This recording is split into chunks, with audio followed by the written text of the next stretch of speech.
Live from our 7 Tasmania studios, your nightly news with Kim Miller begins now. Good evening, everyone. Former Liberal staffer Bruce Lehrman is back in the spotlight after facing a Hobart court accused of stealing a car. The incident is alleged to have happened in a small farming community southwest of Hobart late last year. Ruby Cairns has the details. Bruce Lehrman was today ordered before the Hobart Magistrates Court charged with 1 count of motor vehicle theft. The court heard that the charge relates to a Toyota Prado allegedly stolen from the small town of Mountain River in the Huon Valley on November 20 last year. The 29-year-old faced Tasmanian magistrate Reg Marin via phone alongside his Sydney-based lawyer Zali Burrows. Mr Lehrman did not enter a plea during today's hearing, his lawyer asking for more time to discuss the charge. It's understood the former Liberal staffer has spent some time in Tasmania in recent years. Mr Lehrman will face this latest charge of motor vehicle theft when he returns to the Hobart Magistrates Court on June 19. A Southern Tasmanian police officer has been stood down after facing an out-of-hours court hearing in Launceston last night, charged with accessing child abuse material online. Acting on a tip-off from the United States, federal police say material was found on his devices after raids in Hobart and Launceston. He'll face court again next month. Walkers have returned to Tasmania's overland track amid ongoing efforts to contain other complex bushfires across the west coast. The main fires of concern are at Yellowband Plains, Pymans River and Canning Peak, with a combined 99,000 hectares of bushland burnt. Authorities say while there aren't threats to nearby communities, conditions can change quickly. The latest emergency information is on the TasAlert app. From Burnie to the San Francisco Bay, Taran Armstrong is going where no Tasmanian has gone before, to the NBA, signing a 2-way deal with 7-time champions Golden State Warriors, which could see him land on basketball's biggest stage. From the Northwest Thunder to college basketball, everywhere he goes, there's no shortage of highlights. Magnay, the dribble moves, the step and the score. Taran Armstrong showing all his wares. And there's no surprise NBA scouts have noticed Taran Armstrong signing a 2-way deal with the Golden State Warriors. The 23-year-old point guard will have a chance to train alongside one of the game's best shooters in Steph Curry, and will hold the crown as the first born and bred Tasmanian to head to the NBA.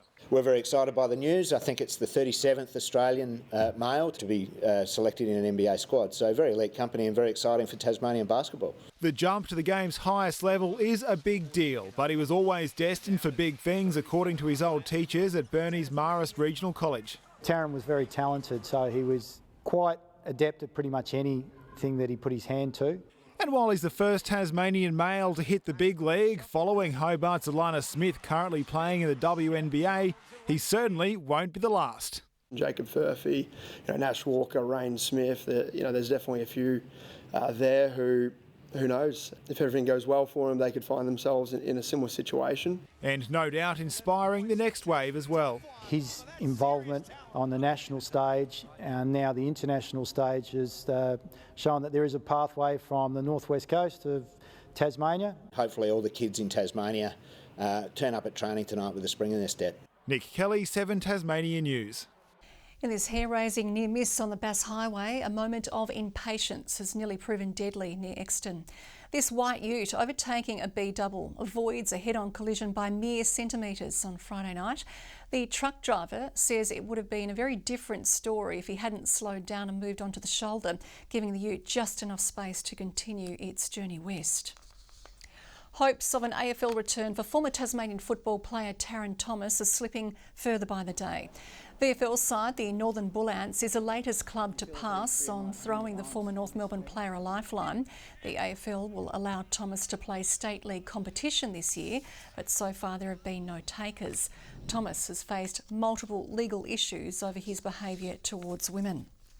Turning 94 this week, Launceston Airport is about to get some work done to keep a youthful appearance well beyond its centenary year. The state's oldest terminal is adding new shops and food outlets as part of the biggest overhaul in 20 years, plus a bar named after famed aviation pioneer Harold Gatty of Campbelltown. The Tasmanian aviation history, which is a significant history, it has national significance, and so for the airport to recognise Harold Gatty has been fantastic. This will be a huge redevelopment. We're expanding the space, we're creating new zones for a much better traveller experience. Expected to take 6 months, the revamp should be finished by October. Upgrades to Clarence High and East Derwent Primary School facilities are a step closer, with the state government now seeking public input. But frustrations are growing around other long-awaited infrastructure needs on the booming Eastern Shore. Built in the 1950s, Clarence High School's facilities have seen better days. Most of our buildings that would be no longer considered up to code, even down to the size of our tread on our stairs. Our gym definitely needs a bit of love. It's been worn out through the years. From today, residents can put forward ideas on what they would like to see upgraded as part of the state government's $29 million redevelopment of the site. East Derwent Primary School also earmarked for $12 million in upgrades. It's not just looking at a building, it's actually looking at a community and what a community might need for its local school. As one major project moves ahead in Clarence, there are concerns others are stuck in gridlock, from overhauling the Mornington roundabout to expanding the ferry services. We are experiencing growing pains. Transport and our associated infrastructure is aged. The opposition too claims transport initiatives in the area have stalled, seizing on the issue, with Upper House member Luke Edmonds due to recontest his seat of Pembroke in May. There's been money in the bank for extra ferry services from the Albanese government for years now. At the 2017 Pembroke by-election, the Liberals were talking about fixing the Mornington roundabout. Independent David O'Byrne also questioning the government's approach. Instead of just looking at one project and fixing a roundabout, you need an integrated Eastern Shore strategy. The government is dismissing criticisms it's falling behind, confident with how the Mornington roundabout project is tracking after state and federal funding was confirmed last month. Meanwhile, the Transport Minister is defending the government's public transport agenda and standing by the work that's underway to expand the ferry service from Bellerive. Anthony Dodd, 7 Tasmania News. Tasmania has turned out in support of the She Foundation in the final week of Ovarian Cancer Awareness Month. The charity hoping to raise the remaining funds needed for a cancer wellness centre in Hobart. Mona and Derwent Ferries now helping to raise awareness through teal flags, T-shirts and collecting donations from passengers. We're getting a lot of local foot traffic, especially with the Derwent Ferry here, and people feel good when they know that their donations are staying close to home. We've got a building, we're incredibly excited about that. We've now just got to get the funds to get it built. We've got a commitment from the state government of $10 million, but we need more. $120,000 was raised during the Jackie's She Round earlier this month.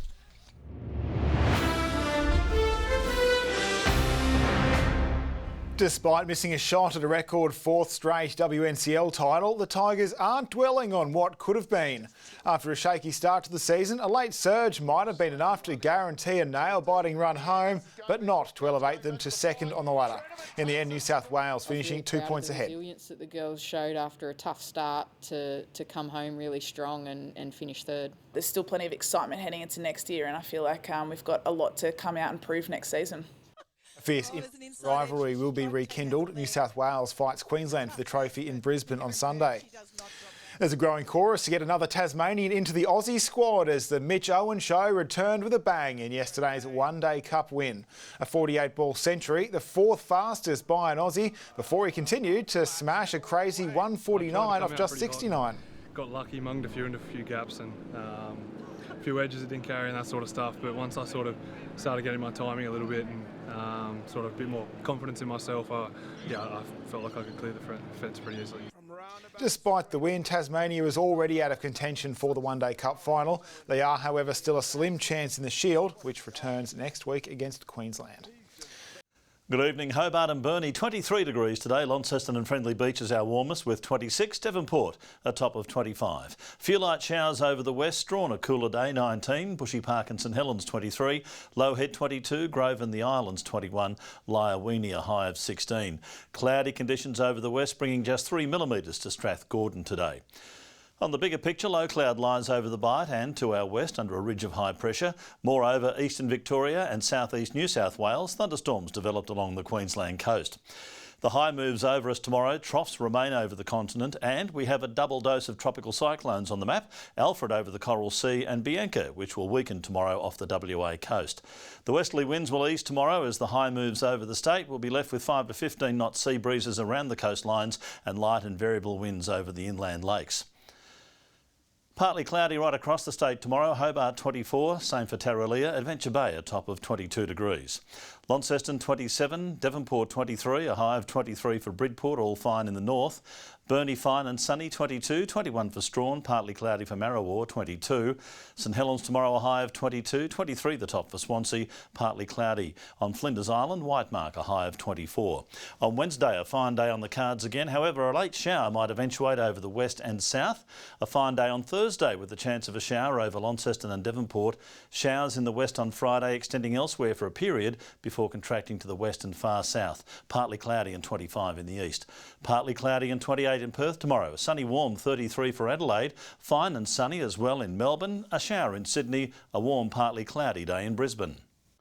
Bit of cloud over Hobart, it's 19, 22 in Launceston and 21 in Devonport. Got to talk to you, Kim, about the way you and Nick are inflating my financial situation. You're going to ruin my GoFundMe retirement page. Thank you, Murph. That is all your news for this Monday.